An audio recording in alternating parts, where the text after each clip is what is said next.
जिस ने चैनल को सब्सक्राइब नहीं किया जल्दी से इस चैनल को सब्सक्राइब कर लें। वापस आते ही मेरी निगाहें बेचैनी से बेबी को ढूंढने लगी, लेकिन वो ना मिली। उस रात कदीर लोगों ने पिछली गली में मौजूद एक फर्नीचर फैक्ट्री की छत पर हाल नुमा कमरे में मुजरे का प्रोग्राम रखा था। बड़ी खूबसूरत लड़कियां आई हुई थीं। 8 बजे तक मैं भी तैयार होकर वहां चला आया। हाल में पहुंचा तो देखा कि कदीर और उसके बड़े भाई अरमगान और फारूक तीनों के दोस्तों से हाल खचाखच भरा हुआ था। करीबन 20 के करीब लोग थे। यहाँ मैं बताता चलूं कि ये सारा फंक्शन फारूक की शादी का था, जबकि अरमगान की शादी पहले ही हो चुकी थी। और इसी तरह भाभी अरमगान की बीवी हैं जिनसे मेरी मुलाकात हुई थी। हाल में नहायत ही खूबसूरत और मुतनासिब खूबसूरती की मालिक 4 लड़कियां बैठी थीं। कदीर ने बताया कि ये लड़कियां ही परफॉर्म करेंगी। गोरे रंग, महकते हुए चेहरे, ये लड़कियां नहायत ही भड़कीले लिबास पहने हुए महफिल में 4 चांद लगा रही थी। मैं अपनी ज़िंदगी में पहली दफ़ा इस किस्म की मखलूत महफिल में शामिल हो रहा था, और इस तरह की मखलूक पहली दफ़ा मेरे सामने आई थी, तो मेरा हाल बुरा था। मैं ही क्या, वहाँ सब लोगों का यही हाल था। चूंकि ये बैचलर पार्टी थी, तो हर बंदा हर हरकत के लिए आज़ाद था। पीने का भी भरपूर इंतज़ाम किया गया था। ये मुकम्मल वैरायटी शो अरमगान के दोस्तों की तरफ से अरेंज हुआ था। दोस्तों की पुरजोर फरमाइश पर प्रोग्राम का आगाज़ किया गया और इंडियन गानों पर नाचना शुरू हो गए। फिर चारों तरफ एक तूफ़ान बदतमीज़ी का आगाज़ हो गया। सब ने ही बोतलें पीना शुरू कर दी।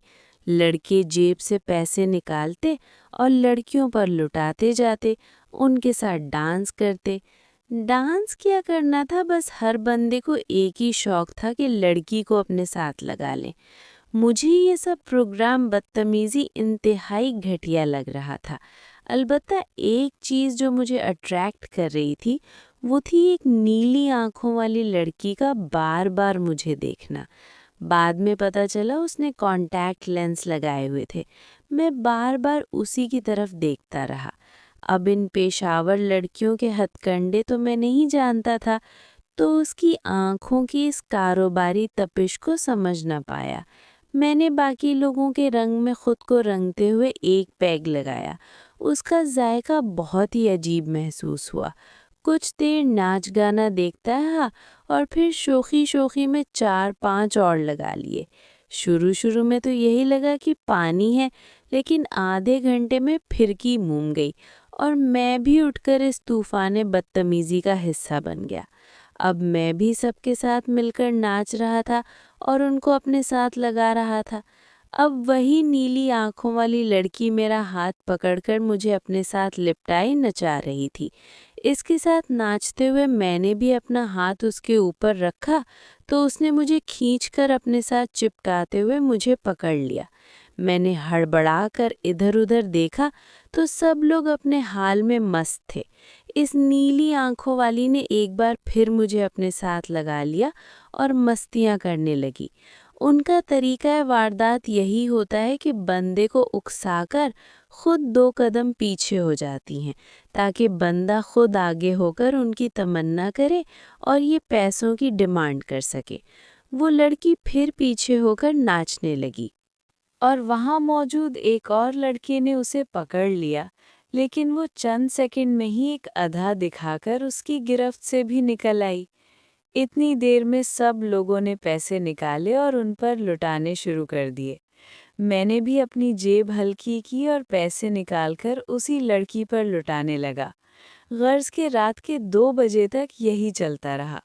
2 बजे प्रोग्राम का इख्तिताम हो गया। मैंने कदीर को पकड़ा और बोला, यार कदीर, मुझे उस लड़की से मिलना है। कदीर ने घूर कर मुझे देखते हुए पूछा, जानी, पहले कभी ये काम किया है? तो मैंने साफ झूठ बोलते हुए कहा, नहीं यार, पहली दफ़ा मिलना है। तो वो बोला, फिर इसके चक्कर में मत पड़, अपनी करीब की कोई फंसा। मगर मैं जो उस टाइम नशे में था बोला, नहीं, मुझे अभी और इसी वक्त उससे मिलना है।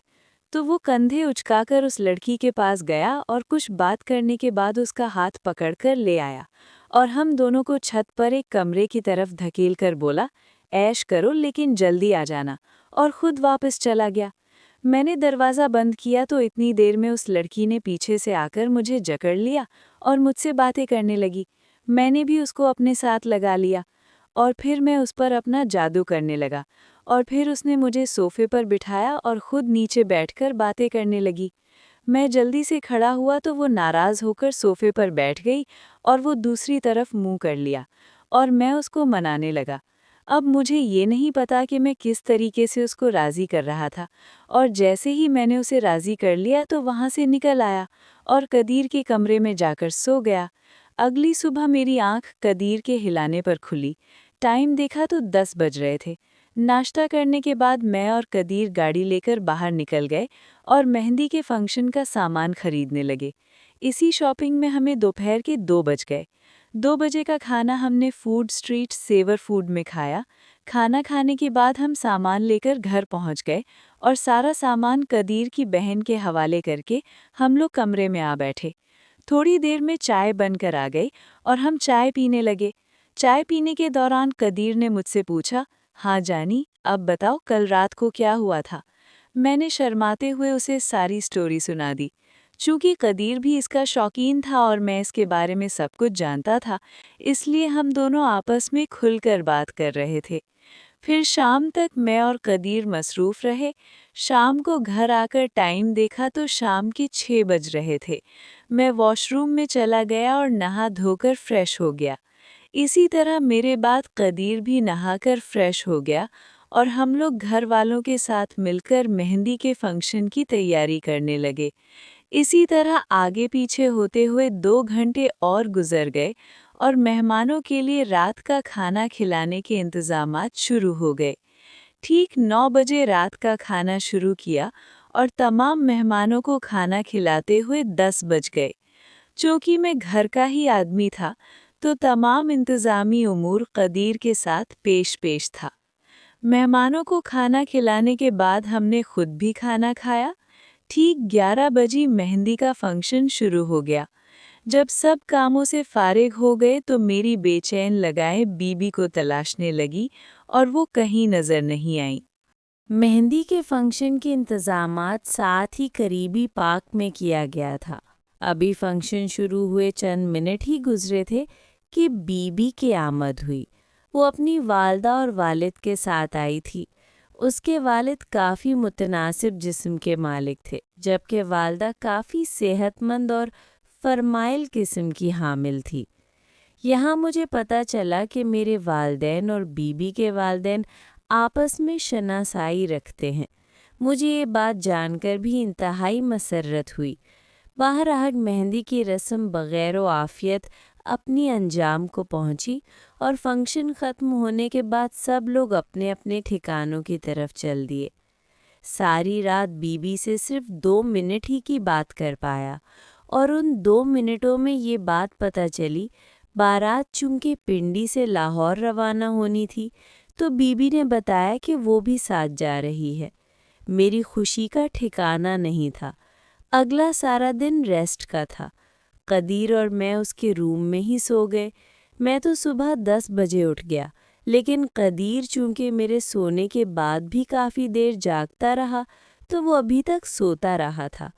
मुझे 2 घंटे की आवारागर्दी करने पर भी कुछ ख़ास हासिल ना हुआ, तो मैं फिर घर आकर सो गया। शाम की करीब मैं आंखें मलता हुआ उठ बैठा। फ्रेश होने के बाद रात का खाना खाया। चूंकि रात लेट नाइट बारात की रवानगी थी, तो सब लोग सोने की तैयारी करने लगे ताकि थोड़ा रेस्ट कर ले। मैं कमरे से बाहर निकला और अम्मी को ढूंढकर उनके पास जा बैठा। अम्मी के साथ इधर उधर की बातें करता रहा। अब्बू के मुतल्लिक पूछा तो उन्होंने बताया कि जिस दिन से आए हैं तुम्हारे अब्बू हर वक्त मामू के साथ होते हैं, क्योंकि मामू भतीजे की काफ़ी दिनों बाद मुलाकात हुई थी, तो सारा वक्त एक साथ ही गुजार रहे हैं। میں امی کے پاس سے اٹھ کر فریج کے پاس گیا، پانی کا گلاس پیا اور کمرے میں آ لکھ کر قدیر کے کمپیوٹر پر وقت گزاری کرنے لگا۔ انٹرنیٹ کی سہولت موجود تھی تو ایک ویب سائٹ اوپن کر کے ویڈیو چیک کرنے لگا۔ تقریباً 20 منٹ تک میں چیک کرتا رہا۔ اتنے میں کمرے کا دروازہ کھلا اور سدرا بھابھی بھی کمرے میں داخل ہو گئیں۔ میں نے مڑ کر انہیں دیکھا تو بڑبڑا کر کرسی سے اٹھنے کی کوشش کی اور اسی بڑبڑاہٹ میں کرسی سے نیچے آن گرا۔ بھابھی اتنی دیر تک کمرے کے وسط میں آ چکی تھیں اور ان کی نظریں کمپیوٹر اسکرین پر جمی تھیں جہاں ایک مووی چل رہی تھی۔ میری تو اوپر کی سانس اوپر اور نیچے کی سانس نیچے رہ گئی۔ میں نے فوراً اٹھ کر کمپیوٹر کی پاور سپلائی کیبل ہی نکال دی اور کمپیوٹر اسکرین ایک چمکے سے بند ہو گئی۔ میں نے ڈرتے ڈرتے بھابھی کی جانب دیکھا تو بھابھی لال سرخ چہرے کے ساتھ میری طرف دیکھ رہی تھیں۔ چند سیکنڈ ایسے ہی خاموش رہیں۔ آخرکار میں نے خاموشی توڑی اور ہکلاتے ہوئے بولا، بھابھی آپ؟ بھابھی نے میری طرف دیکھتے ہوئے کہا، ہاں، تو یہاں کمپیوٹر پر موویز دیکھی جا رہی ہیں شائن؟ میں تو قدیر کو دیکھنے آئی تھی، مجھے نہیں پتا تھا کہ یہاں تم بیٹھے ہو اور اس حال میں۔ یہ کہہ کر بھابھی نے تپتی نگاہوں کے ساتھ مجھے بھورا اور مڑ کر کمرے سے باہر نکل گئی۔